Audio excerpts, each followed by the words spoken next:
Buenas tardes. En primer lugar, muchas gracias a todos los medios de comunicación que asistieron a este llamado. Estas son noticias clamando por justicia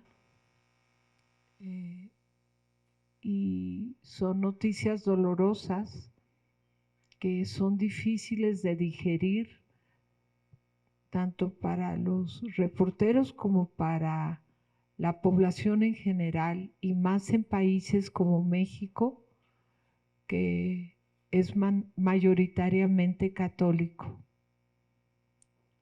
Yo tengo muchos años de haberme sumado a la causa. Existe una AC que constituimos que se llama SPES Viva, Esperanza Viva, y la constituimos para respaldar precisamente este tipo de denuncias tan desgarradoras, tan dolorosas que hacen las víctimas. Tengo el honor de estar sentada en medio de 4 víctimas, 3 víctimas mexicanas y una víctima venezolana. Gracias a la periodista María Eugenia Jiménez y a Alberto Atié, tuvimos conocimiento del caso sobre el que ahora vamos a informar. El caso es de este joven abogado a mi lado derecho, José Leonardo Araujo Ararque, venezolano,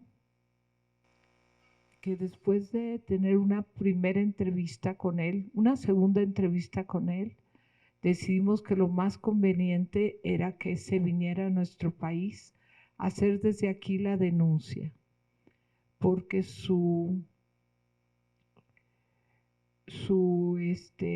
perpetrador está aquí en la Ciudad de México, está en México libre y está protegido por la Sociedad de San Pablo, un sacerdote que abusó de él durante un largo periodo de tiempo, siendo él un niño y un joven.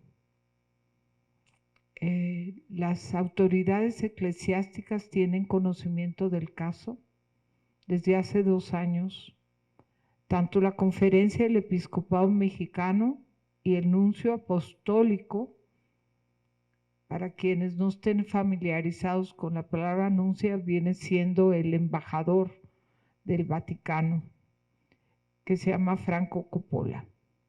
Y el caso de José Leonardo Araujo Ararque está ahora en manos de la Arquidiócesis de México, constituida en Tribunal Eclesiástico Metropolitano. Ya llevan 2 años de tener conocimiento de este caso, pero la víctima, José Leonardo Araujo Ararque, vive en malas condiciones y bastante abandonado para poder sobrellevar la enorme carga psicológica que implica haber sido abusado, y pues el presunto criminal tiene todas las libertades y todas las garantías de una protección de la Iglesia. Les quiero presentar estamos felices de que hayan venido a acompañar a Leonardo. Aquí a mi izquierda, Ana Luz Salazar, también víctima de un sacerdote legionario que vive muy cómodamente en Roma, habiendo sido descendido al estado laical. O sea, su pena es ser un laico en vez de un sacerdote, pero tiene toda la libertad del mundo y todo el respaldo de Roma y de los legionarios. Y aquí están dos emblemáticas víctimas también de los legionarios y de su fundador Marcial Maciel, que es don José Barba, que está al final de la fila, de alguien con quien hemos trabajado muy de cerca para que haga su denuncia con su extraordinaria memoria y detalle para narrarla a través de diferentes canales de televisión, y don José don José Antonio Pérez, a mano derecha de nuestro invitado de Venezuela. Sin más, le paso el micrófono a quien es hoy el centro de toda nuestra atención para que narre cuál fue y cuál ha sido su experiencia y en qué momento se encuentra actualmente. Buenas tardes para todos. Agradezco a todos, principalmente quienes me acompañan, quienes me han acogido. Agradezco a la gentileza que ha habido por parte de México en recibirme, ¿no? Y muy especialmente agradezco a los periodistas, a gente que como ustedes se constituyen como nuestra única tribuna sobre la cual nosotros podemos plantear nuestras denuncias. Desafortunadamente, la Iglesia, y es la experiencia que tengo, no actúa con la rapidez necesaria, sino debemos acudir a los medios de comunicación, y qué bueno que están ustedes. Ustedes son muy valiosos y ustedes están haciendo una historia muy importante y medular en contrarrestar y combatir los abusos sexuales. Dicho esto, quiero hacer una breve narración de lo que fue la situación de mi abuso sexual. Fui víctima de un sacerdote mexicano, jalisciense. Cuando yo tenía 13 años de edad, él había sido nombrado como promotor vocacional y director del aspirantado de la Sociedad San Pablo en la ciudad de Mérida, Venezuela. Para ese momento yo creía tener vocación sacerdotal, y entonces un buen día, atraído por lo sagrado, por lo bonito, por aquel interés genuino y puro de ser sacerdote, entré a una librería San Pablo en Mérida. Entonces estaba ubicada atrás de la catedral. Y allí conocí a Juan Huerta, y allí conocí a otros jóvenes. Juan Huerta Ibarra, Juan Arcadio Huerta Ibarra, ese es el nombre completo del sacerdote que abusó de mí, logró penetrar la confianza de mi familia. En 2 oportunidades fue a mi casa pidiendo permiso para que yo fuera a la comunidad religiosa. Inclusive mis padres me autorizaron a viajar con él a la ciudad de Caracas. Y un buen día me llevó a su habitación, donde comenzó a abusar de mí. Los abusos se dieron a lo largo de un año, aproximadamente a lo largo de un año, y culminaron en marzo del año 2002. En ese momento yo me sentía apesarado por lo que estaba sucediendo, y hubo un acto penitencial en la Semana Santa del año 2002. Yo no era capaz de decirle a él lo que estaba pasando. Yo no sabía lo que estaba sucediendo, pero sí sabía que algo que él me hacía a mí no estaba correcto. Y entonces, movido por aquel acto penitencial, decidí redactar en palabras de un niño totalmente indefenso y le dije, no quiero que me hagas más eso. La pregunta de él fue, ¿eso qué? Y yo le dije, eso que me haces en la cama. Y Juan Huerta me absolvió a mí de su propio delito. Me mandó a rezar, por supuesto, y bueno, hasta ese momento abusó de mí. Horas después se mostraba como un hombre o como una pareja celosa, ¿no?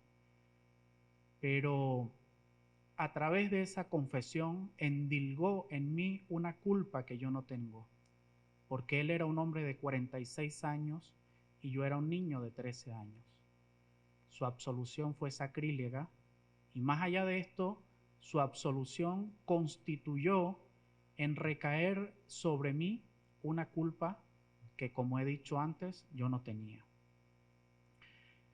Pasaron los años y vino una universidad para mí muy dura, en la que muchas veces pasaba un día llorando, pasé otros días durmiendo, en otra oportunidad me quise lanzar desde un viaducto de Mérida. Mi padre se fue de este terreno ardido, molesto, porque yo no quise ser sacerdote y yo no tuve la capacidad de decirle a mi padre que había sido abusado sexualmente. Mi papá recibió a Juan Huerta en la casa, un hombre de campo, un hombre humilde, que le pedía que Juan Huerta bendijera una estructura que hizo en la casa y que rezara para que se acabara una peste que había caído sobre la producción. Me duele mucho saber que mi padre se haya ido de esta tierra molesto, pero hoy en día, desde algún lugar que esté, sé que está orgulloso por la lucha que yo he emprendido hoy. Como dije antes, fue una juventud muy dura. Yo me gradué de abogado y cuando me llamaron a recibir el título, se me desgranaban las lágrimas, ¿no? Y quizás cualquiera pudo haber dicho que aquello era por felicidad, puesto que me estaba recibiendo como abogado. Pero lamentablemente no era así, ¿no? Era una situación dolorosa que llevaba por dentro y que yo no comprendía porque no lograba asociar. No es sino hasta julio del año 2018, cuando mi familia me llevan al psiquiatra ante una depresión muy profunda con ideación suicida, y es cuando adquiero herramientas mínimas para verbalizar esta situación. 2 días antes de llevarme al psiquiatra a mi familia, esto fue un día lunes, el sábado anterior, yo le dije al quien entonces era superior regional de la Sociedad San Pablo que yo había sido víctima de abuso sexual por parte del padre Juan Arcadio Huerta Ibarra. Él pues, nada, no actuó de ninguna forma. Yo comencé todo mi proceso psiquiátrico. En noviembre del 2018 entro en comunicación con el padre Huerta e inmediatamente lo confronto. Le dije, tú sabes que tú abusaste sexualmente de mí. El padre Huerta ni lo aceptó ni lo negó, pero él dijo que tenía que reunir dinero para venir ante la Virgen de Guadalupe y que yo viniera de Venezuela a la Virgen de Guadalupe para él pedirme perdón por lo que me había hecho. Huerta me verá y yo tengo que decirle, sí, vine a México y he venido a México para ratificar mi denuncia contra personas como él que han sido unos verdaderos rufianes y que han destruido vidas de muchas personas. El proceso canónico ha sido muy difícil. Nunca han faltado aquellas situaciones que se entretejen dentro de estos tipos de procesos para dilatar una decisión una decisión que sea verdaderamente favorable para la víctima. Y en ese sentido es muy importante, voy a establecer una cronología para que quede bien claro. Desde el julio del año 2018 hasta marzo, 22 de marzo del año 2019, motu propio, presenté la denuncia ante el cardenal Baltasar Porras en Caracas. El superior no hizo nada, ni me dijo a mí, ni me invitó a que denunciara. El superior de ese momento era el padre Hernando Jaramillo Osorio. Presenté la denuncia, pasaron 3 meses más y no fue sino gracias a la intervención nuevamente de los medios de comunicación cuando recibí una carta a objeto de dar inicio a la investigación previa. Y esta investigación demoró 6 meses. Y el resultado de esta investigación, que fue llevada adelante por un sacerdote pícaro y marrullero, era decir que yo tenía que proporcionar nuevas pruebas para poder imputar, cuando él no era un juez, sino él fue una investigación previa, para poder imputar a Juan Arcadio Huerta Ibarra. Es decir, que este sacerdote, a quien yo llamo pícaro, que se prestó para bifurcar la verdad, me dijo que yo tenía que buscar otras personas que hayan visto lo que sucedió en la habitación, ¿no?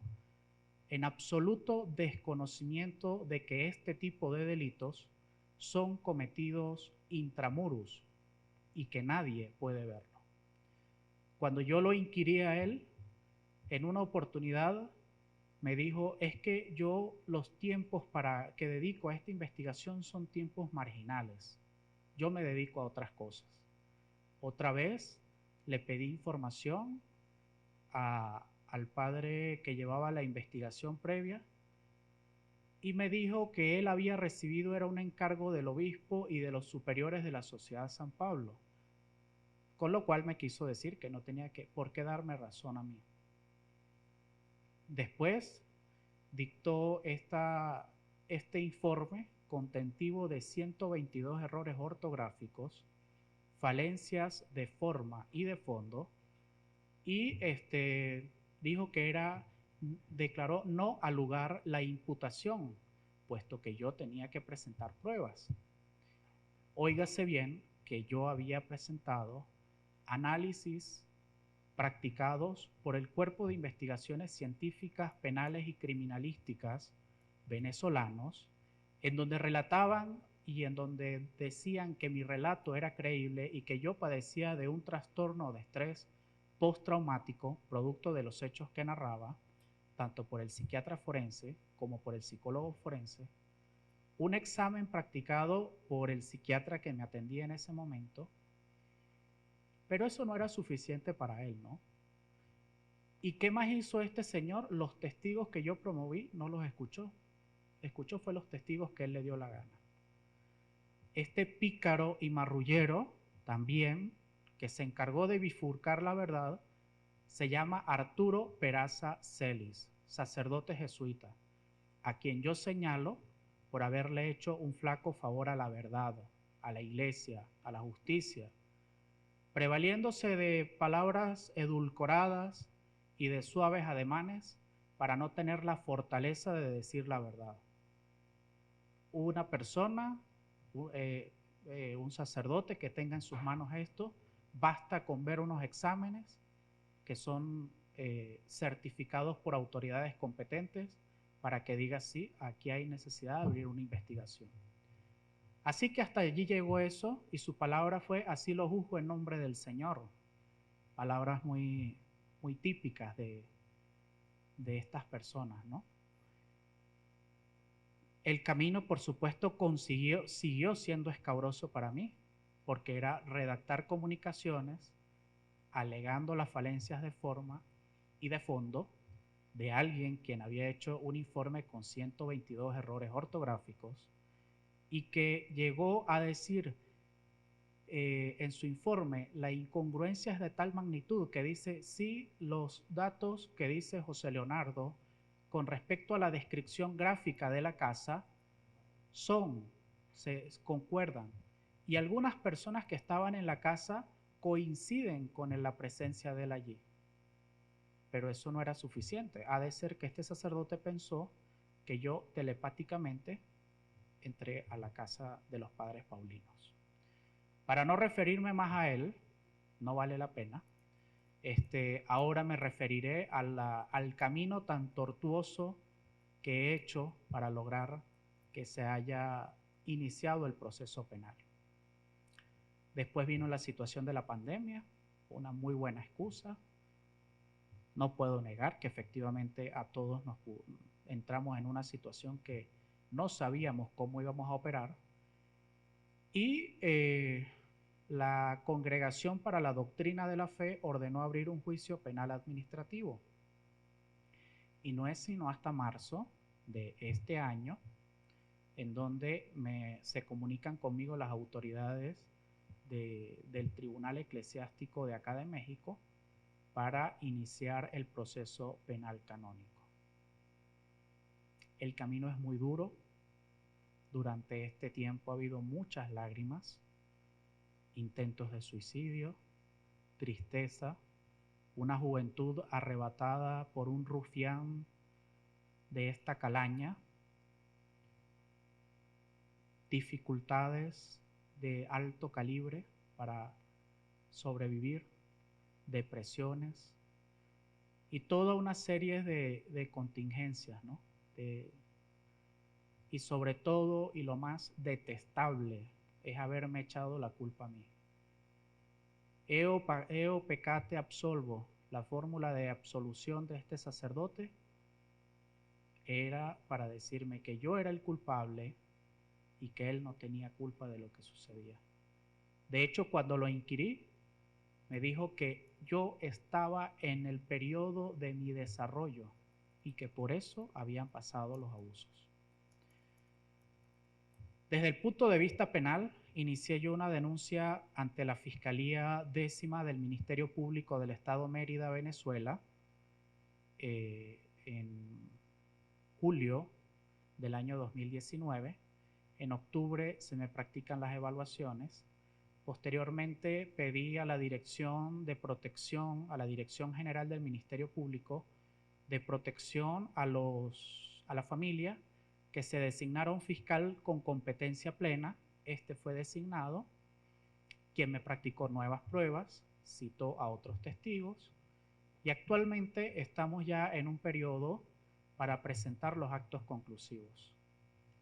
El fiscal presentará actos conclusivos y yo presentaré mi acusación propia, porque así lo permite la legislación venezolana, contra el padre Juan Huerta Ibarra por haber abusado sexualmente de mí.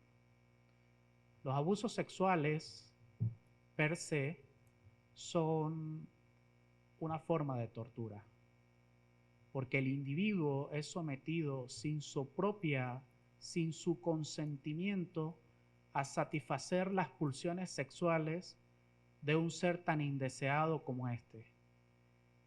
Y el individuo luego vive una situación muy dramática. Hay estudios que dicen que las personas que hemos sido víctimas de abusos sexuales tenemos una expectativa de vida de 10 años menos que otras personas. Yo pregunto, si eso no es una tortura, entonces ¿qué es una tortura? Por supuesto que es una forma de tortura. Y quizás citando a un personaje muy importante de mi tierra, yo diré que mientras que tenga vida y salud, no daré descanso a mi brazo, ni reposo a mi alma, para acusar ante las instancias que tenga que hacerlo a la persona que me agredió sexualmente. Entiendo que estamos a punto de que se emita un votum por parte de las autoridades eclesiásticas. Debo decir que desde la Sociedad San Pablo A mí en ningún momento se me ha escuchado.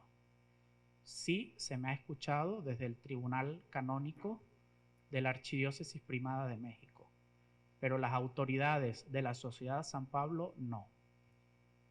Ellos inhumanamente esperan que decreten un nexo causal entre el hecho que cometió este sacerdote y el daño que yo tengo, para ver si ellos se dignan en escucharme. Todo esto forma parte de del mismo entramado de la Iglesia y tenemos que denunciarlo. Basta de palabras edulcoradas y suaves ademanes. Basta de decir cosas que estamos con ellos, pero bueno, diciéndolo en verbos rebuscados, con palabras rebuscadas. Estos señores son unos abusadores sexuales. No infringieron el sexto mandamiento del Decálogo. Eso es una vergüenza que la Iglesia esté diciendo que un abuso sexual es una infracción al sexto mandamiento del Decálogo. No, señor, es un delincuente y tiene que ser tratado como un delincuente. No hay aquí medias tintas. Aquí no podemos estar con maniqueísmos. Aquí o las cosas son blancas o son negras, pero no podemos estar con medias tintas.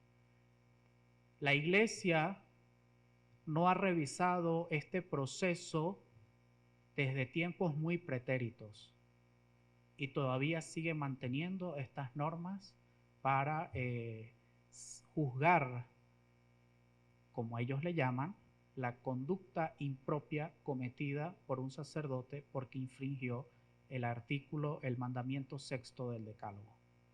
Yo le cambio eso y le digo al Papa, donde me escuche, y a las autoridades eclesiásticas, que eso es una mentira y que eso es un atentado contra nosotros. El sacerdote que abuse de un niño, que allane la indemnidad sexual de una persona, es un abusador sexual y es un delincuente común y corriente y debe ser puesto de inmediato a las órdenes de la justicia. No establecerle un procedimiento para alcanzar un votum en donde se reduce a alguien del estado sacerdotal al estado laical, porque los laicos no somos de segunda. Nosotros no tenemos por qué recibir, con el perdón de la palabra, alguien, una escoria, acá como laicos. Él es un sacerdote delincuente y como sacerdote delincuente la Iglesia Católica tiene que cumplir con las autoridades y entregarlo a manos de la justicia. Este reproche lo he hecho y por supuesto que esto no ha sido escuchado. Y ahora me referiré a dos situaciones. La número uno es que la Fiscalía del Ministerio Público en Venezuela llamó al superior regional actual para declarar. El superior regional, por supuesto, investido de aquellos suprapoderes que se abrogan los clérigos, dijo que él no tenía nada que ir a declarar y que si quería el fiscal que llamaran a su abogado para ir.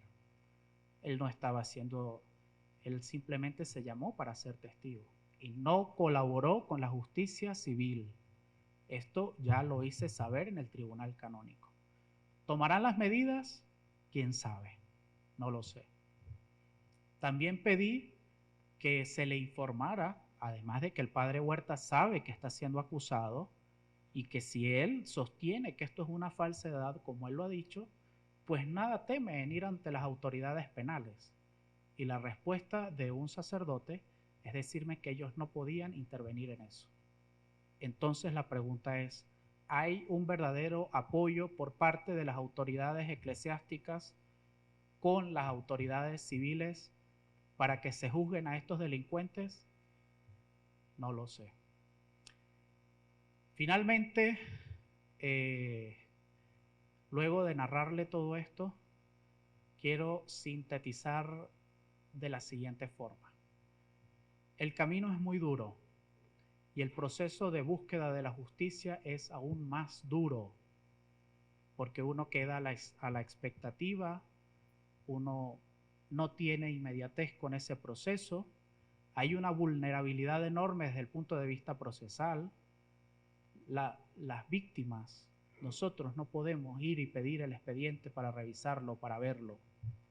Hace unos días yo me referí a un sacerdote para pedir una constancia mínima que dijera que ante el tribunal cursaba un juicio en donde se involucraba al sacerdote como acusado y a mí como acusador.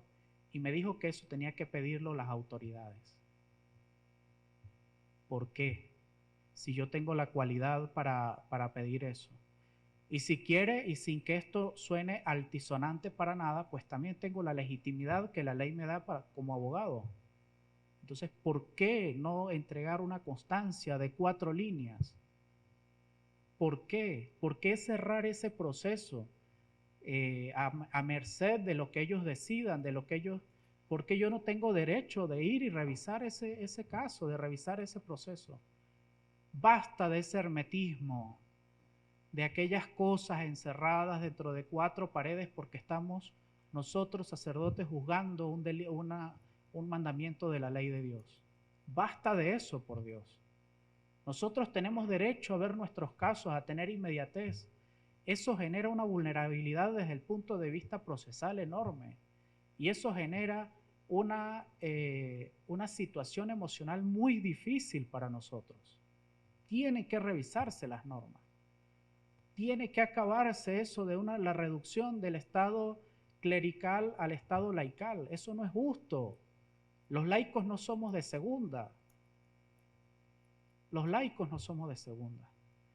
Y yo voy a decir otra cosa, y aunque suene muy duro, pero asumo mi responsabilidad. Haber hecho santo a Juan Pablo II fue una verdadera grosería. Fue una bofetada hacia nosotros las víctimas. Juan Pablo II tenía la cura geográfica. El sacerdote cometía un delito aquí y lo trasladó para acá. Y eso no se puede justificar. Bajo ninguna consigna se puede justificar la comisión de un hecho punible.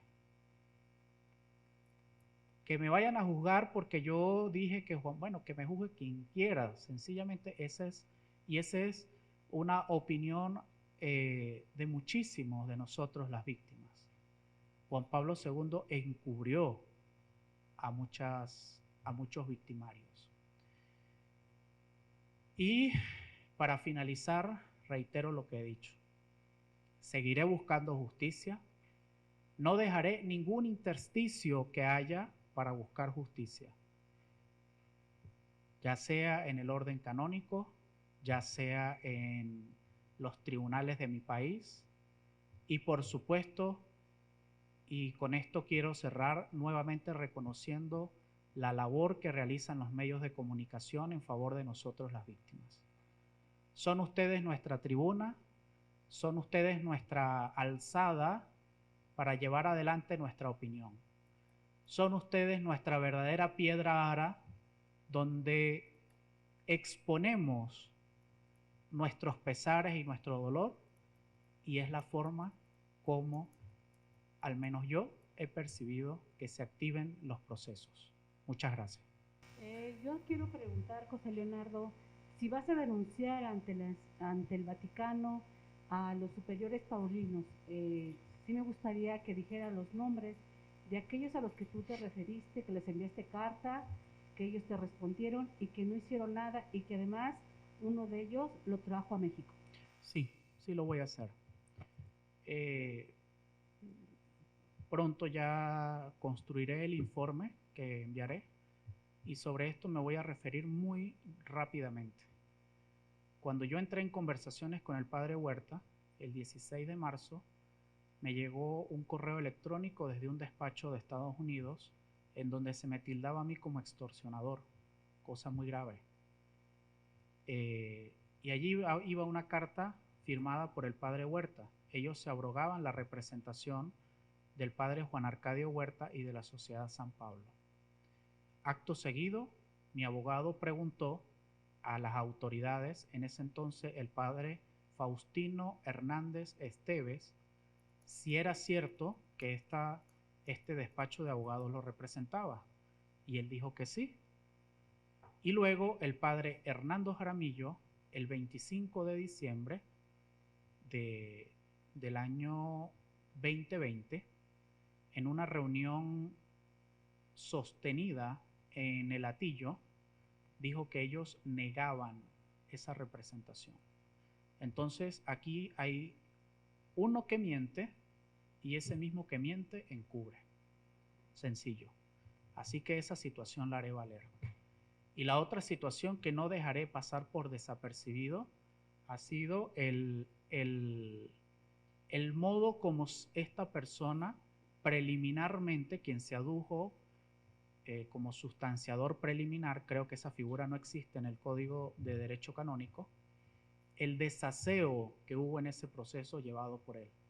Él arbitrariamente fue quien evacuó los testigos, no escuchó los testigos que yo dije, él solo valoró un examen médico y de ese examen médico un párrafo, no valoró las experticias públicas, no escuchó a las personas que yo había promovido y no obstante con eso, bueno, las veces que le pregunto es que no le importa. La última vez que hablé con él me dijo, no, yo ya ni recuerdo el nombre, son los hermanos Paules, creo, no recuerdo eso.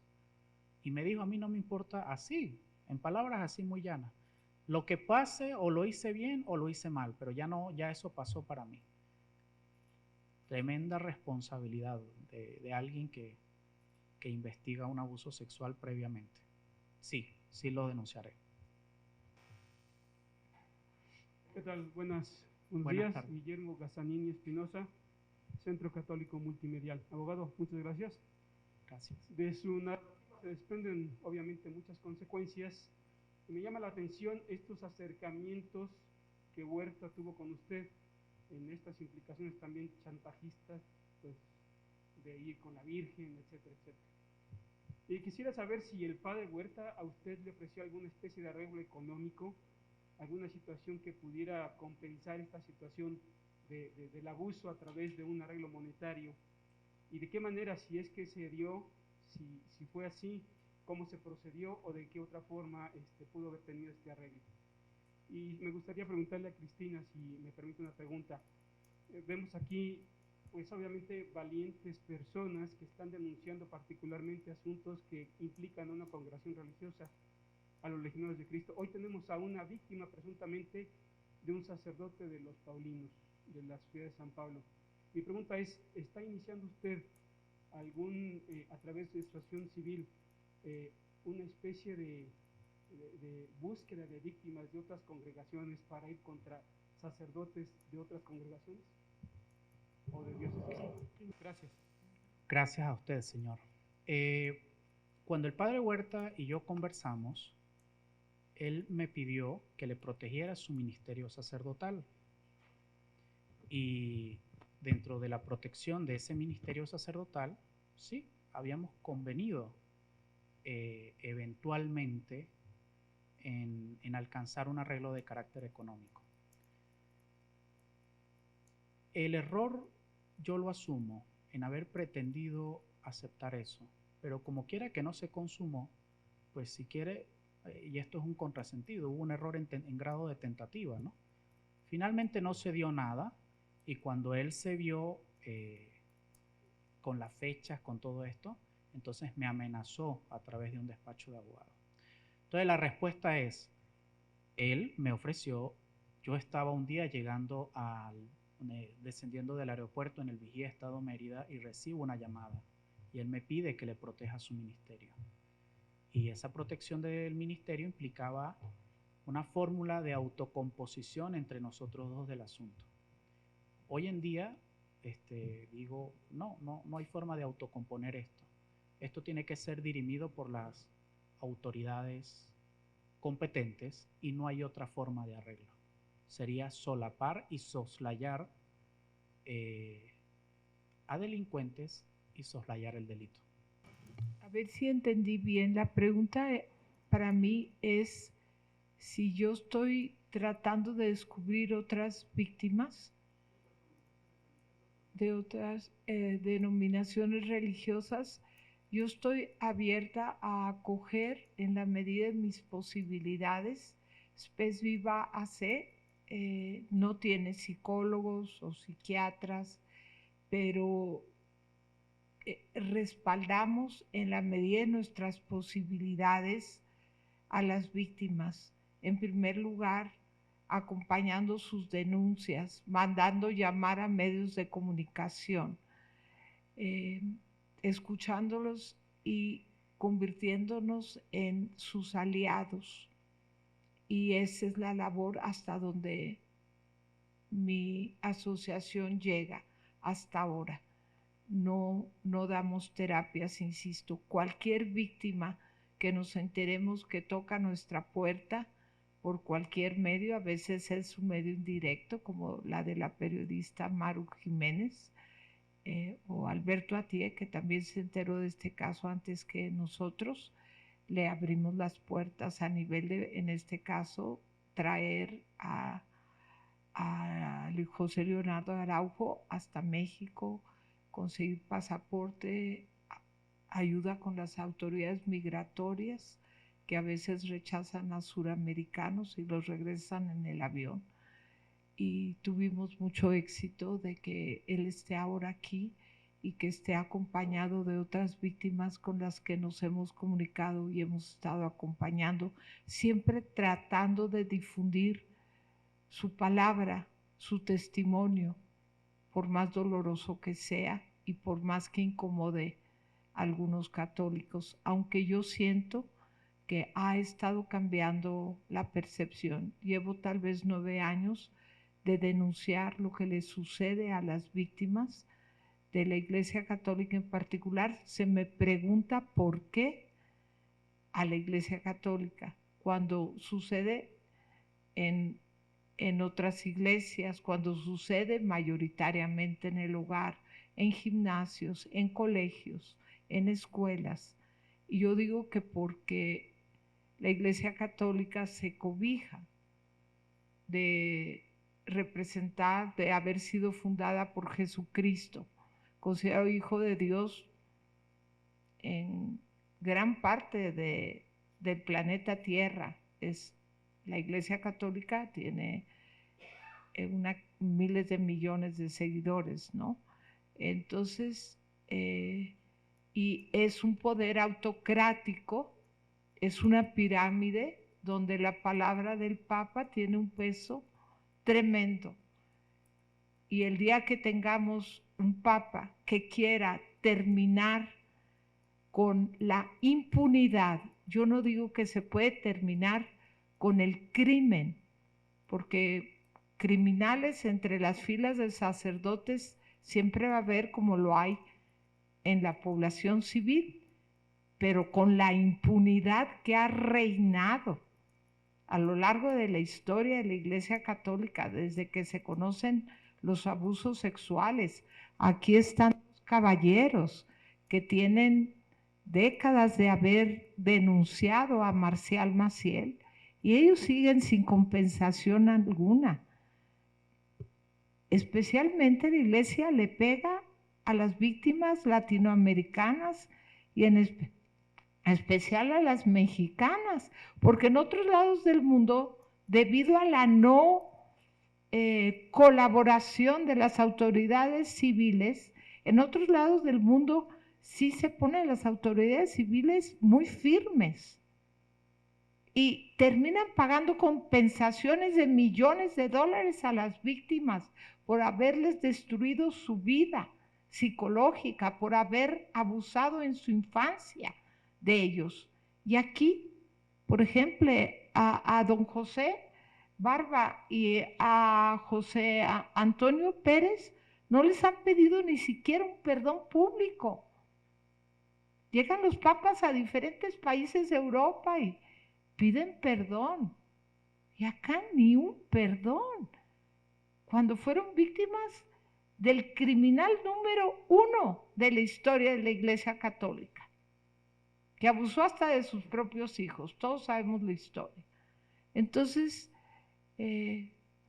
pues me he comprometido con esta causa. bueno, o sea, un gusto que puedas tener la valentía de esta denuncia pública. Yo llegué tarde, perdón, y quizá, espero no preguntar algo que hayas contestado antes, pero quisiera preguntar si tú sabes el paradero del padre Huerta, si sabes físicamente dónde se encuentra, y si está en México, quiero obviar que por eso públicamente quieres presentar esto aquí en México. Me llamó la atención la unión que hiciste de un sacerdote jesuita y de los paulinos, y no entendí esa unión que se tiene. Y bueno, pues también saber si recurrirías, en caso de que el padre Huerta está en México, si recurrirías a la Nunciatura Apostólica, que creo que podría ser interesante, pero es solo la pregunta. Eso sería, muchas gracias. Sí, señor. Respecto a la última pregunta, sí, yo envié un correo electrónico al nuncio apostólico, Monseñor Franco Coppola, quien me respondió diciendo que el asunto estaba en manos del Tribunal de la Arquidiócesis o de la Archidiócesis Primada de México. La segunda pregunta, con respecto al padre Huerta, sí, él está aquí. Entiendo que estaba en Iztapalapa, en la casa provincial de los padres paulinos. Yo no sé si verdaderamente, o sea, está aquí en México y está resguardado por las autoridades, se le ha visto celebrando para religiosas y sí, está en casa de los padres paulinos acá en México. En tercer lugar, la conexión. Muy buena la pregunta y lo distingo. De acuerdo con el Código de Derecho Canónico, una vez que se ha presentado la denuncia, se debe convocar a alguien, una persona idónea, dice el Código de Derecho Canónico, para llevar adelante un proceso de investigación previa que determine cuando menos la verosimilitud de los hechos. Y este cargo recayó en hombros del padre Arturo Peraza Celis, sacerdote jesuita domiciliado en Venezuela. El padre Arturo Peraza Celis demoró 6 meses en realizar esta investigación. Su dictamen fue que, abrogándose la condición de un juez y no de una investigación para ver si había la verosimilitud, dijo que no era posible imputar al padre Huerta porque yo tenía que buscar más pruebas. O sea, véase lo grave de esta situación. ¿Cómo voy a buscar más pruebas? ¿Cómo voy a traer un testigo donde los actos sexuales, los abusos sexuales se cometen dentro de una habitación? ¿Cómo, por Dios? Entonces, bueno, él dijo eso. Por una parte. Por otra parte, su análisis fue absolutamente incongruente. Esto hablando desde el punto de vista de fondo, ¿no? Incongruente porque él decía, sí, las personas que estaban allí, testigos que solo él evacuó motu propio, dicen y concuerdan con que José Leonardo iba los sábados, o algunos sábados, dijo él, a esta casa. Y la descripción que hace José Leonardo, en efecto, concuerda con esta casa. Las misiones donde se dieron el último abuso, efectivamente fueron así. Entonces, él, llevando un contrasentido desde el punto de vista de lo que él reflexionaba, no obstante esa situación, dijo que no era posible imputarlo. Y otra de las cosas fue el trato de él hacia mí, ¿no? Trato que no, ahora no lo extraño, es muy común, ¿no? Se atrincheran entre sí, ¿no? Se acordonan. Entonces, bueno, en alguna oportunidad, padre, ¿por qué usted no escuchó los testigos que yo promoví? No, bueno, no me respondió nada. Me dijo, esté bien o esté mal, ya eso se hizo, dijo él. En otra oportunidad, padre, ¿cuándo va a salir los resultados? Estábamos en plena investigación previa. Yo no he recibido ningún encargo de usted. Yo recibí fue un encargo de la Sociedad San Pablo y de los obispos. Padre, ¿por qué demora tanto esta investigación previa? Yo lo que le dedico a esto son tiempos marginales. Lo demás yo lo dedico a otra cosa. Recientemente hablé con él porque me asqueaba conversar con él. Y recientemente pues le pregunté, padre, ¿por qué usted hizo esto? Y dijo, ya eso pasó, yo ni me acuerdo de los nombres, creo que se llaman los hermanos Paules, me dijo él. Entonces, dígame usted si una persona de esta no tiene que ser investigada y no tiene que ser reprochada su conducta. Por lo tanto, mutatis mutandi, así como lo haré con el padre Faustino Hernández Esteve, también denunciaré el desaseo que hubo en esta investigación previa, que nuevamente me produjo a mí mucho dolor, a el padre o al sacerdote Arturo Peraza Celis. Valga esta información para que se la digan a sus superiores y para que tomen las medidas del caso.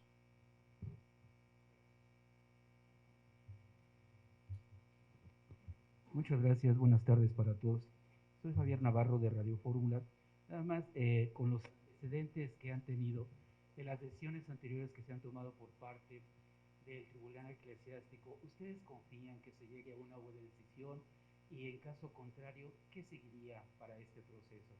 Por otra parte, también, y citando lo que mencionaban, de que independientemente de la investidura de un sacerdote, una persona que comete este tipo de ilícitos es un delincuente, ¿qué solución se ha tenido por parte de las autoridades ministeriales de Venezuela con respecto a esta denuncia que se hizo anteriormente? Por favor. Gracias. Gracias.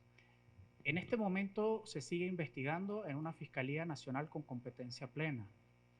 Estamos recabando nuevos elementos probatorios y en los próximos días ya definitivamente presentará el fiscal los actos conclusivos, con lo cual se daría inicio al juicio propiamente dicho. En segundo lugar, yo presentaré denuncia particular. Venezuela permite que tanto el Ministerio Público denuncie y la víctima también se querelle o presente denuncia particular. Yo presentaré una denuncia particular. Y en tercer lugar, estoy dispuesto a demandar a la Iglesia y a la Sociedad San Pablo por la responsabilidad objetiva de ellos, porque ellos han debido velar, han debido ejercer la vigilancia correcta para que este sacerdote no abusara de mí y de otras personas, y no lo hicieron. Por lo tanto, no me temblaría el pulso en presentar una denuncia o en una vía civil para pedir el resarcimiento de los daños cometidos. La otra pregunta, bueno, mire, a veces la iglesia es muy incierta, ¿no? Uno no sabe. Yo he hecho todo cuanto está en mis manos y apegado a la verdad y plegado a las normas que rigen este proceso, en allegar todos los elementos probatorios necesarios. Si bien yo no puedo emitir un juicio porque a lo mejor pudiera estar sugestionado, lo que sí es cierto es que hay un abuso sexual, y eso está probado tanto por las autoridades civiles como por las autoridades eclesiásticas. Hubo 2 ex seminaristas que lo señalan. Hubo un ex religioso que lo señala por conductas impropias.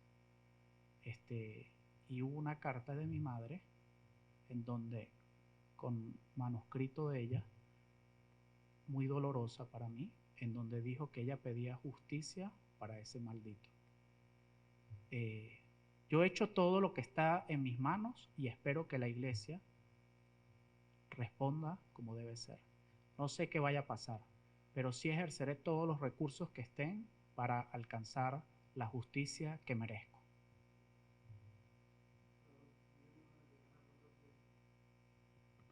¿Se escucha? Sí, señor. Mencionas que hay algunos testigos, algunas personas que ya se acercaron a rendir declaración. ¿Tú tienes conocimiento de otras víctimas de este sacerdote y si se han acercado a ti o si crees que con este testimonio vas a generar que más personas salgan a declarar en contra de este sacerdote?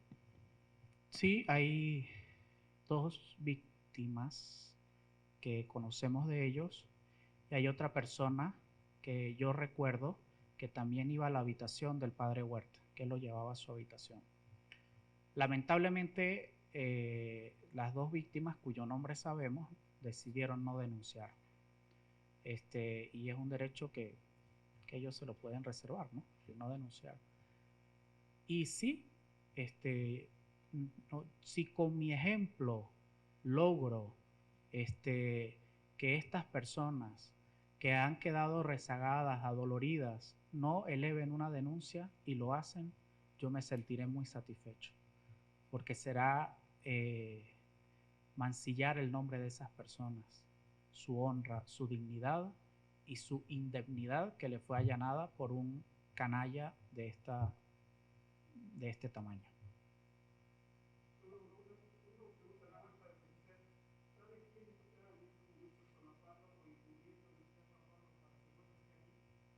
Sus superiores. No sé el nombre del superior actual, pero el superior anterior, entiendo que hubo una reunión con el superior general y que cambiaron ya de superior, pero el superior actual es de apellido Obregón, creo que es, o Mondragón. Y el superior anterior, que fue el que respondió a la comunicación diciendo que en efecto este despacho de abogados lo representaba, fue el padre Faustino Hernández Esteves. O sea, si me lo pregunta, son sus superiores, porque son las autoridades ordinarias de ellos. A la orden.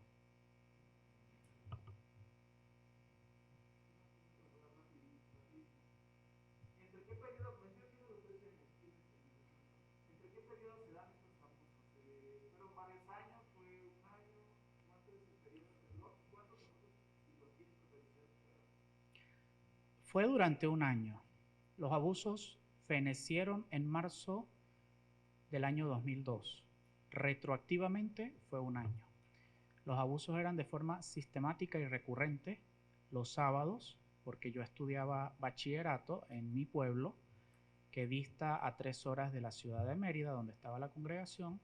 Yo pedía permiso, los viernes en la tarde salía y me iba a la congregación, al aspirantado, bajo la premisa de ser yo aspirante.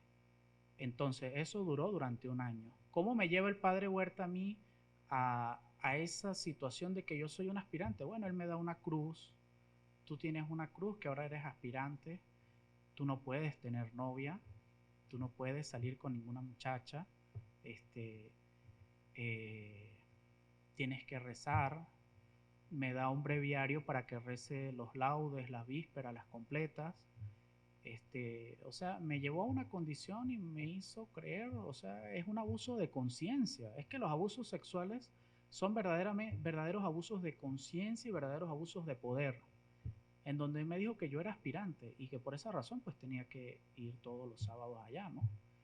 De modo que los abusos se daban durante los días sábados, un año, cuando yo tuve 13 años de edad, y se dieron hasta marzo del año 2002.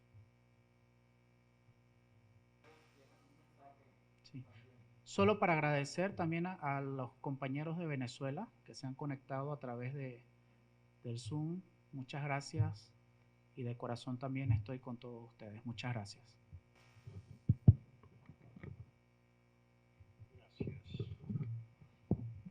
Les agradezco a todas las personas de los medios que están aquí, algunos conocidos, otros no, todos igualmente apreciados. Después de 25 años, este es un cambio notable. Yo quisiera mencionar algo muy especial, y es el hecho del desdoblamiento que se da entre la víctima, en este caso algunos de nosotros, y el observador del pasado, del presente, y que quiere vislumbrar qué puede pasar en el futuro si las cosas siguen como están. Yo sugeriría, a partir de una experiencia que tuve con un periodista norteamericano muy eficaz, pero que sin embargo cuando yo le mencionaba el hecho de que durante 3 pontificados no se había respondido aún a la carta que mis compañeros y yo escribimos hace 25 años al Papa Juan Pablo II, ahora llamado San Juan Pablo II, me decía que no tenía caso. Y aquí quiero aludir a la naturaleza de la profesión de ustedes. El hecho de que el periodismo tenga que sobrevivir sobre hechos de actualidad, de ser posible más apremiante, no debe ofuscar la mente de los mejores periodistas que tienen que desdoblarse en su calidad también de futuros historiadores.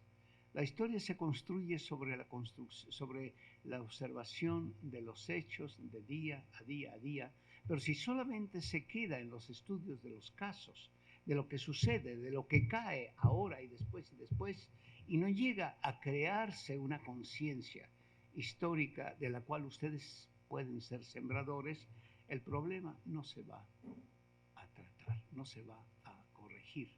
Yo quisiera sugerir que se ampliara la visión de ustedes y que incluso hubiera un periodismo especializado en estos casos de derecho canónico, de la diferencia y la dificultad que existe por la naturaleza misma de la Iglesia, y ahí tendrían que hacerse ustedes también historiadores. ¿Por qué en la actualidad no se logra sacar adelante con facilidad los casos? Tenemos a un jesuita que tiene que amparar a alguien que ha sido víctima de una asociación llamada Hermanos Paulistas y que dice, no me acuerdo, parece que son los padres paules, yo trabajo solamente en el tiempo que me queda, pero es jesuita, pero está dentro de la institución. Y si nosotros queremos hacer un esfuerzo de recordación histórica, tenemos que ver quiénes son los que tienen la sartén por el mango, y es la Iglesia. Tienen que recordar que tenemos que ir a la baja Edad Media y ver la lucha por las investiduras, quién representa verdaderamente para el católico, para el cristiano, pero en este caso para el católico, a Cristo en la tierra, quién está investido de la figura y autoridad máxima, el Papa. Por tanto, no se puede argumentar exitosamente contra alguien que está revestido, según el pensamiento normal, de la autoridad de Cristo. ¿A qué autoridad civil, nacional, regional o internacional se puede recurrir cuando es dogma que Cristo es el representante, que el Papa es el representante de Cristo en la tierra? ¿Cuándo van a verdaderamente escuchar? ¿Cuándo van a contestar una carta de 8 víctimas dirigida a un papa? Pasan 3 papas y no hay respuesta. Y eso debería ser materia de observación y de cuidado. Nosotros vamos a pasar.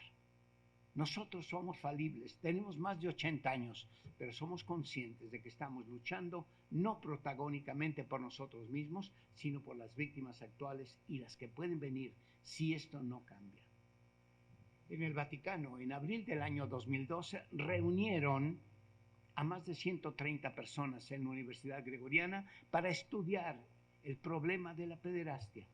Estudiar en abril del 2012 el problema de la pederastia, cuando ya un poeta pagano llamado Terencio había escrito Máxima debetur pueris reverencia, a los niños se les debe el mayor respeto. Y cuando Cristo había dicho al que abusare de uno de estos pequeñitos, más le convendría atarse una piedra del molino y arrojarse al mar. Tomemos esos dos paradigmas, un pagano y la visión de Cristo. Para eso hacía falta reunir 3 días a 130 especialistas en la Universidad Gregoriana. ¿No habían tenido tiempo de saber qué cosa era el abuso? No, estamos llegando a los momentos en los cuales la gente está buscando a ver quién lo escucha. ¿Hay alguien en la UNESCO? ¿Hay alguien en Ginebra que nos escuche y preste atención a lo que estamos diciendo? ¿Se nos ha hecho caso? Cuando vino aquí a México el 4 de abril del año 2005, Monseñor Chicluna, de parte del Vaticano, a interrogarnos, ¿realmente vino a buscar remedios? ¿O después de que dimos nuestros testimonios nos hizo firmar un cintillo en el cual decíamos que nos obligábamos a no presentar eso firmado como reconocido por él y su notario apostólico como respuestas a sus interrogatorios? No, era como hablar al aire. Entonces, ¿cuál es la salida? Yo alguna vez me permití, se lo decía a la señora Sada antes de comenzar, en el Hotel París en Reforma hace muchos años, no van a reaccionar hasta que tomemos una actitud semejante a la que los colonos norteamericanos, cuando no eran escuchados, dijeron: no taxation without representation.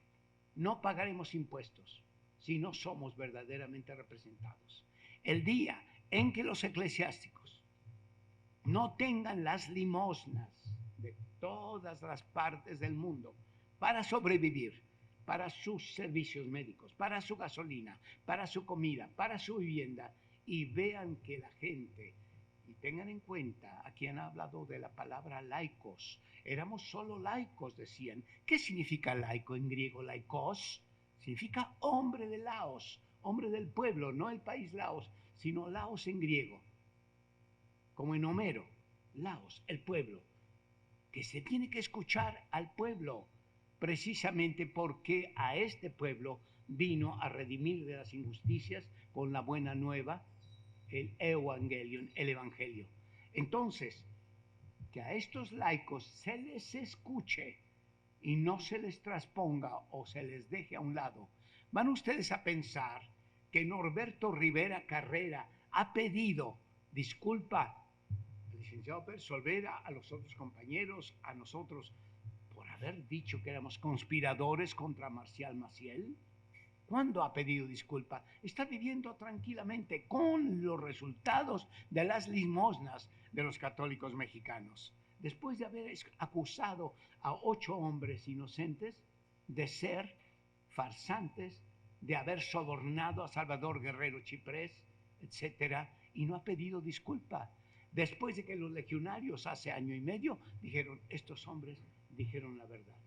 Entonces, ustedes, por favor, sean conscientes de que son periodistas, pero que dentro del gremio del periodismo está incluida una razón importante de tipo histórico.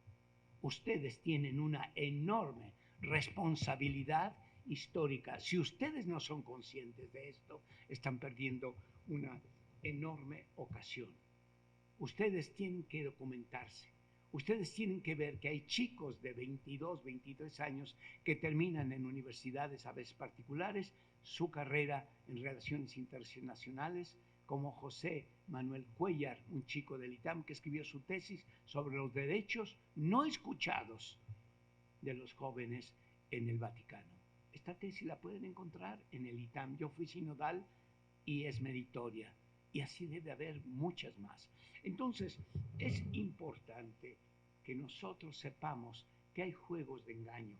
Cuando se quiere canonizar a Juan Pablo II o hacerlo santo súbito, se reúne a gente en la plaza de San Pedro, se le hace gritar santo súbito, que sea pronto santo, ¿y qué hacen? Sacan al vicesecretario del antiguo cardenal Ratzinger, prefecto de la Sagrada Congregación de la Fe, a Angelo Amato, no a Angelo Sodato. Angelo Amato lo sacan, lo ponen en la dirección de la oficina o dicasterio de canonización, y este hombre que tenía acceso a todos los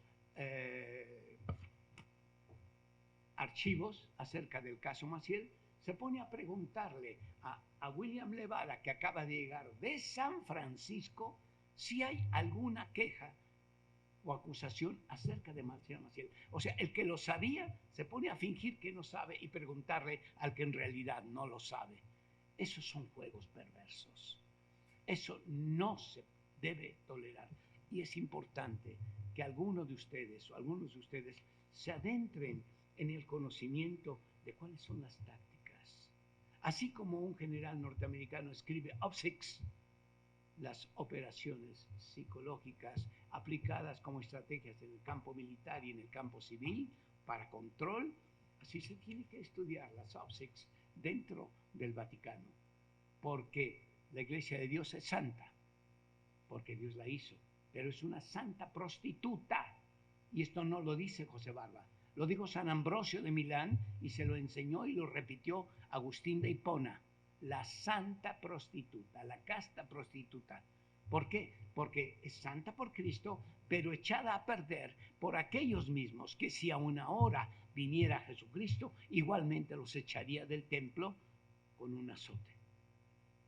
esa es la realidad. No queremos entenderlo y por eso cuando hombres de más de 80 años hablamos, dicen, están seniles, están insistiendo en temas que ya han sido tratados. No, así como se dijo aquí, se trata no solamente del sexto mandamiento, se trata del respeto a los niños, que no se confunda el sexto mandamiento solamente, porque siempre que se piensa en el sexto mandamiento se piensa en la mujer en el hombre en la mujer, y se les parece que inter rebus infidelium está el niño, el pobre niño, ese que no es ni hombre ni mujer todavía porque no se define, y menos en los tiempos en que estamos de tanta confusión. Es importante que ustedes se especialicen en historia, en derecho canónico. Yo los invito porque esto requiere verdadera vocación y entrega. Y quiero insistir en esto. No taxation without representation. No limosnas a gente que no está haciendo su trabajo, sino se pone a hacer justicia en defensa verdadera de las víctimas. Gracias.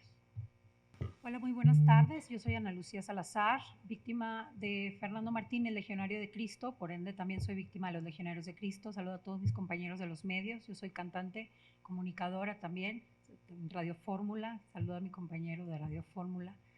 Y bueno, vamos a hablar de Franco Coppola, que yo creo que es un tema interesante, que es, digamos que, una de las personas a las que le llegan las diversas denuncias de muchísimas partes del mundo, y digo de muchísimas partes del mundo porque también tú tuviste una interacción con él. Yo también tuve una interacción con Franco Coppola y les voy a decir algunas de las cosas que él me comentó estando en su, pues, en la nunciatura. Me dijo que en los años 50, cuando él leía Nietzsche y otros filósofos, el sexo con los niños era considerado algo natural y normal, inclusive un deleite, pero que luego se descubrió que es malo y que independientemente de lo que sea, los sacerdotes no deben de tener sexo con nadie. Esto se lo dijo una víctima que iba a decir, o sea, que iba a contarle su experiencia. O sea, al decirme algo así me quedé helada, no sabía qué contestar al respecto. Y luego me dijo que la Iglesia y los Legionarios de Cristo son dos cosas diferentes, ajenas una de la otra. En la Iglesia no somos como ellos, eso nos dijo.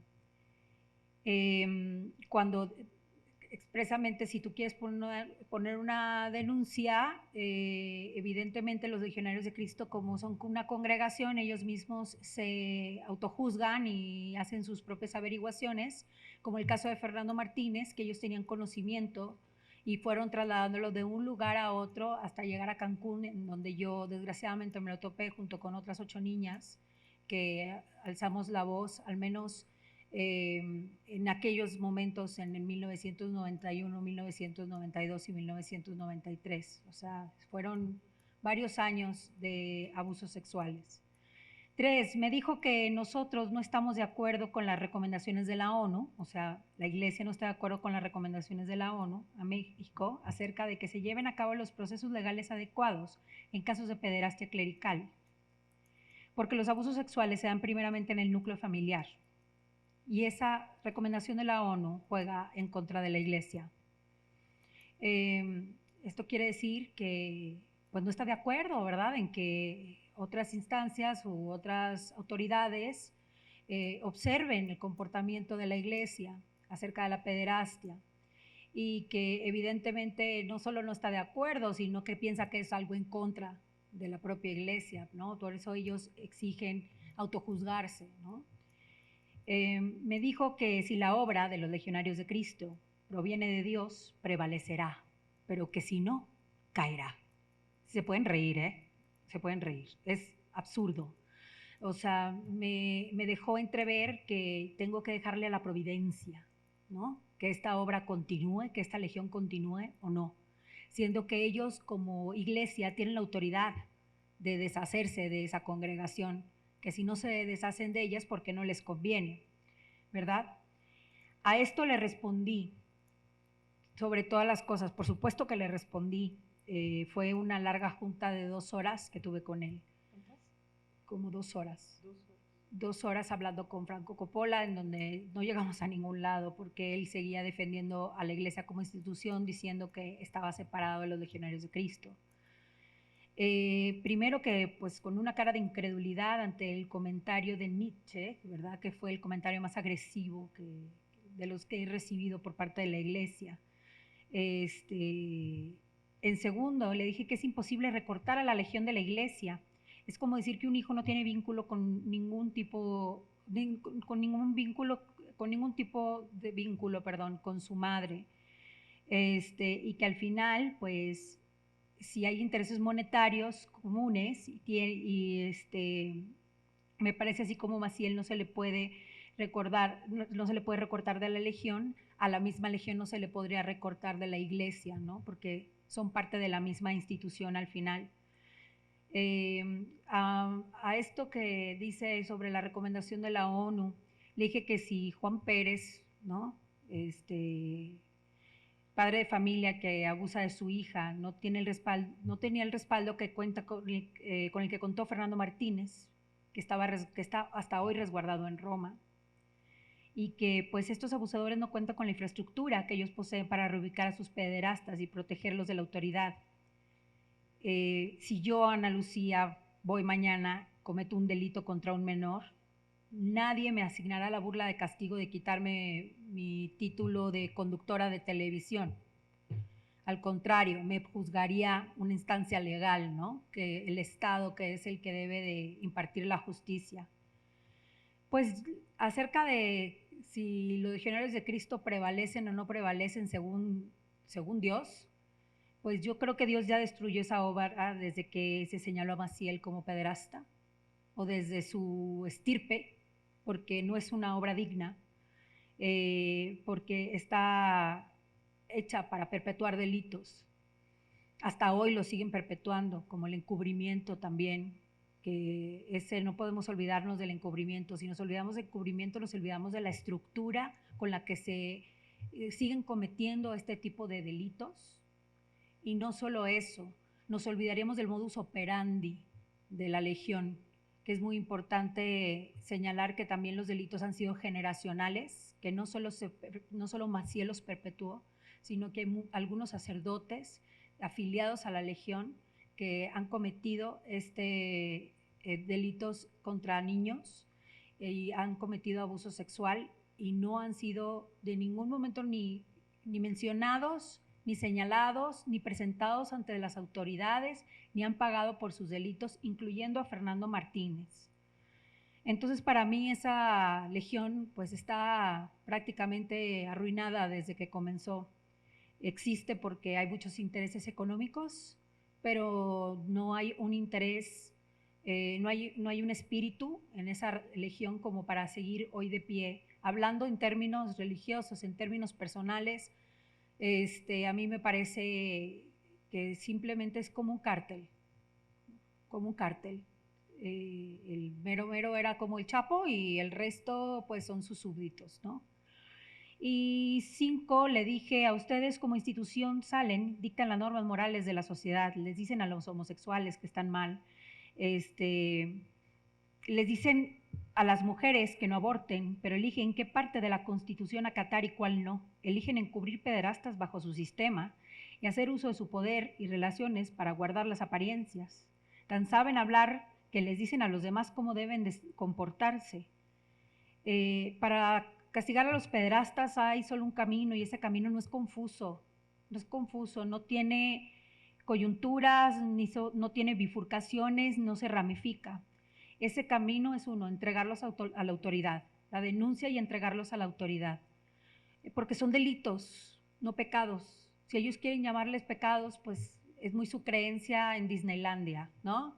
Es muy su creencia en sus ideas, porque todo el mundo tiene derecho de tener su propia vertiente espiritual, pero no por eso está por encima del Estado, ¿no? Y el Estado dictamina que estos son delitos, así les llama, no pecados. En ninguna parte de la Constitución dice es un pecado.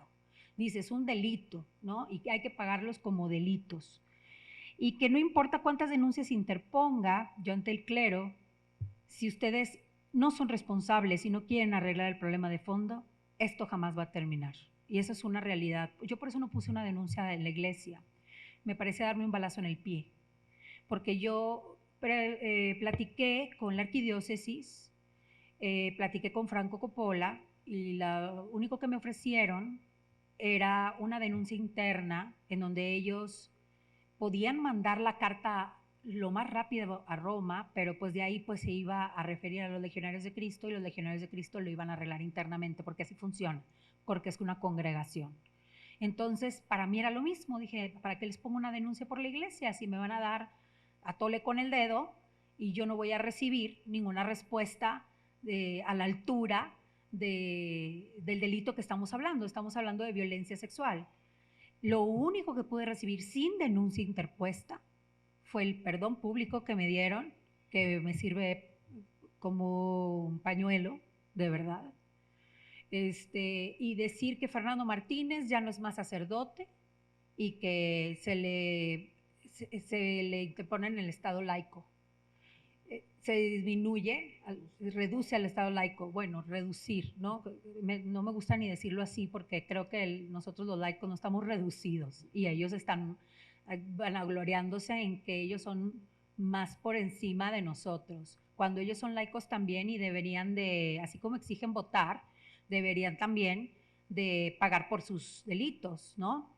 Y más en materia de violencia sexual infantil, que estamos hablando de algo súper delicado, que como bien lo ha mencionado Leonardo, es un delito que se comete entre dos personas y se crea una especie de pacto de la pederastia, en donde tú no puedes hablar, porque si hablas estás arriesgando la vida de tu violentador, pero tú no entiendes bien la mecánica porque tu violentador te está mintiendo todo el tiempo, te hace creer que es una buena persona.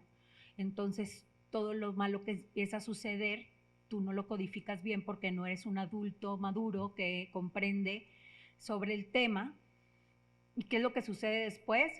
Pues que es muy difícil hablar porque sientes que traicionas a tu agresor sin saber que te está agrediendo. Y cuando por fin lo dices y lo hablas, todo tu mundo se quiebra en pedazos, como si tú hubieras sido el culpable de lo que sucedió y tu agresor la pobre víctima, el que sufre. Porque ¿cómo me están levantando este falso? ¿Cómo? Malinterpretó todo, como si una niña de 8 años, en mi caso, pudiera interpretar lo que este señor me hacía, ¿verdad? Mi máxima frase, lo que más le pude decir a mi mamá es que ya no quería ir con el padre porque me hacía cosas que no me gustaban y que yo creía que era malo. Entonces, a entregar una frase con tan amplio espectro es complicadísimo que la gente comprenda hasta qué magnitud se puede llegar a vivir y a sufrir la violencia sexual. Me queda claro que las autoridades eclesiásticas son indolentes, que no tienen ni idea de cómo tratar a una víctima. No se han puesto ni siquiera las pilas para ser buenos católicos y confrontar este problema que está al interior de su institución y que se despliega porque a los que afecta son a los laicos, que tanto nos señalan y nos degradan. Y nos afecta a nuestras familias, nuestra vida por completo. Es una experiencia terrible vivir algo así, pero me queda claro que las autoridades no están en la competencia para hacer lo que tienen que hacer. Ellos mismos, cuando yo fui a la arquidiócesis, aceptaron que no tenían los medios para ayudarnos. Ellos aceptaron que no había modo de que tú vivieras el proceso de denuncia y que fuera favorable. Hay muchos casos, así como el de Leonardo, que no tienen respuesta. Para ello, me hubiera encantado que estuviera aquí Alberto Atié porque los conoce de arriba abajo. Y son casos que tienen muchísimo tiempo y no han tenido respuesta por parte de la iglesia. Cuando yo visualicé ese panorama, dije, es tan complicado sostener una denuncia como para aparte tenerme que echar encima a la iglesia y tener que estar respondiendo sus procesos burocráticos y sus ideas sobre cómo primero ponerle escrito aquí, luego mándalo acá y luego de regreso, y para que me den vueltas y al final me digan que los legionarios de Cristo ya le quitaron la sotana a Fernando Martínez. Todo eso lo logré sin ponerle una denuncia. ¿Por qué? Porque era lo lógico. Lo que no logré fue poderlo presentar ante las autoridades. Se quedó resguardado en Roma con permiso, por supuesto, de Papa Pancho. Papa Pancho le dio permiso de quedarse en Roma, ahí guardado, para que no le pasara nada y que ya no pudiera ser curita y no pudiera utilizar sus sotanas. Es como si ustedes les prohíben usar un uniforme porque violaron a un niño. Entonces ya no pueden usar sus uniformes y ya a la edad que tiene Fernando Martínez, que es octogenario, pues es prácticamente un retiro, ¿no? Y los legionarios de Cristo, que aparte pues son multimillonarios, pues con más razón, un retiro multimillonario. Lo que les puedo comentar es que hasta ahorita yo no he recibido de los legionarios de Cristo ningún tipo de acercamiento para ver en qué me pueden resarcir el daño, porque no es ayuda, no me están ayudando, o sea, ya me perjudicaron ellos, sus cómplices, la estructura, los colegios. Yo no puedo creer que los papás sigan enviando a los niños a esos colegios cuando saben que lo fundó un pederasta. Es como, bueno, pues si el Chapo Guzmán mañana abre colegios y vas a inscribir a tus hijos. O sea, me parece como que la idea está absurda, ¿no? Absurda. Pero bueno, les puedo decir que los legionarios de Cristo no han tenido ningún acercamiento conmigo, más allá de los acercamientos del 2019 y que por supuesto no han intentado por ningún motivo cómo reparar los daños que me han causado a mí ni a otras víctimas que denunciamos juntas a Fernando Martínez. Fue una lucha muy aguerrida que terminó para mí en una depresión muy profunda, pero no me arrepiento de haberlo denunciado y lo seguiré denunciando porque Fernando Martínez vive hoy, está vivo hoy y puede pagar por sus delitos hoy. Entonces, mientras él esté vivo, yo lo seguiré denunciando hasta que se asemeje mi denuncia, tenga el resultado y se asemeje a la justicia, la verdad y la justicia, porque es una necesidad, no tiene nada que ver con venganzas, solamente es una necesidad. Muchas gracias. Solo voy a decir esta expresión, ¿no? Los conventos y los centros religiosos no son cárceles, ni las monjas son celadoras. Los delincuentes tienen que ir a la cárcel y aquellos que forman parte de la militancia eclesiástica y que cometen delitos que no son infracciones a un mandamiento deben ir a la cárcel. No hay otro sitio para ellos. Gracias. Sí, es un aspecto, seré breve, un aspecto muy humano. Lo he tratado con la señora Salazar hace año y medio, un poco más, nos pusimos en contacto. Me fui a Canadá, me llamó a Canadá y seguimos hablando algunas veces. Es un aspecto muy doloroso. Yo soy compañero desde el año 1950 de Fernando Martínez. Él tenía otros 3 hermanos, eran 4 hermanos de Guanajuato, ciudad de Guanajuato, en la Legión de Cristo. Les voy a contar un detalle breve, humano, que me pasó con respecto a Fernando. ¿Por qué me entristecí mucho más de lo que yo ya estaba cuando lo vi caminando? Debió ser en invierno porque estábamos dentro del colegio. Cuando hacía mucho frío o llovía, no salíamos fuera, sino que nos quedábamos caminando en el segundo y tercer piso del colegio de Vía Aurelia 677. Yo estaba muy triste, yo estaba deprimido. En el grupo que iba, éramos 2 y 2, que iba delante de mí, estaba Fernando Martínez. Teníamos 16 años escasamente y lo vi muy triste. Y al verlo tan triste, y lo he contado y por eso me es fácil narrarlo de ese modo, hice el propósito dentro de mí de olvidarme, créanmelo, de mi propia tristeza. Les voy a decir por qué cuento esto. Porque lo vi tan triste a él. Para entonces, como él dijo, hace menos de 2 años, ya había sido víctima de abuso sexual de Marcial Maciel, él mismo, desde que estaba en Ontaneda, en el Valle de Toranzo, en Santander, en las montañas, antes de ir a Roma. Entonces, lo que voy a decir es esto.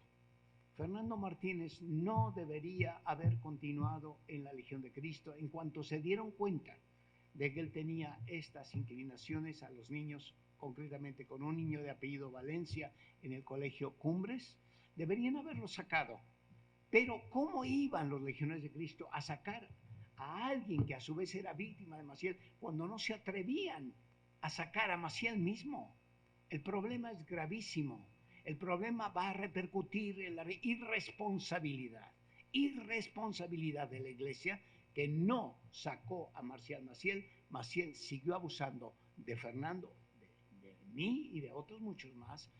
Pero ¿cómo iban a sacar a Fernando si era víctima y no se atrevían a sacar al victimario?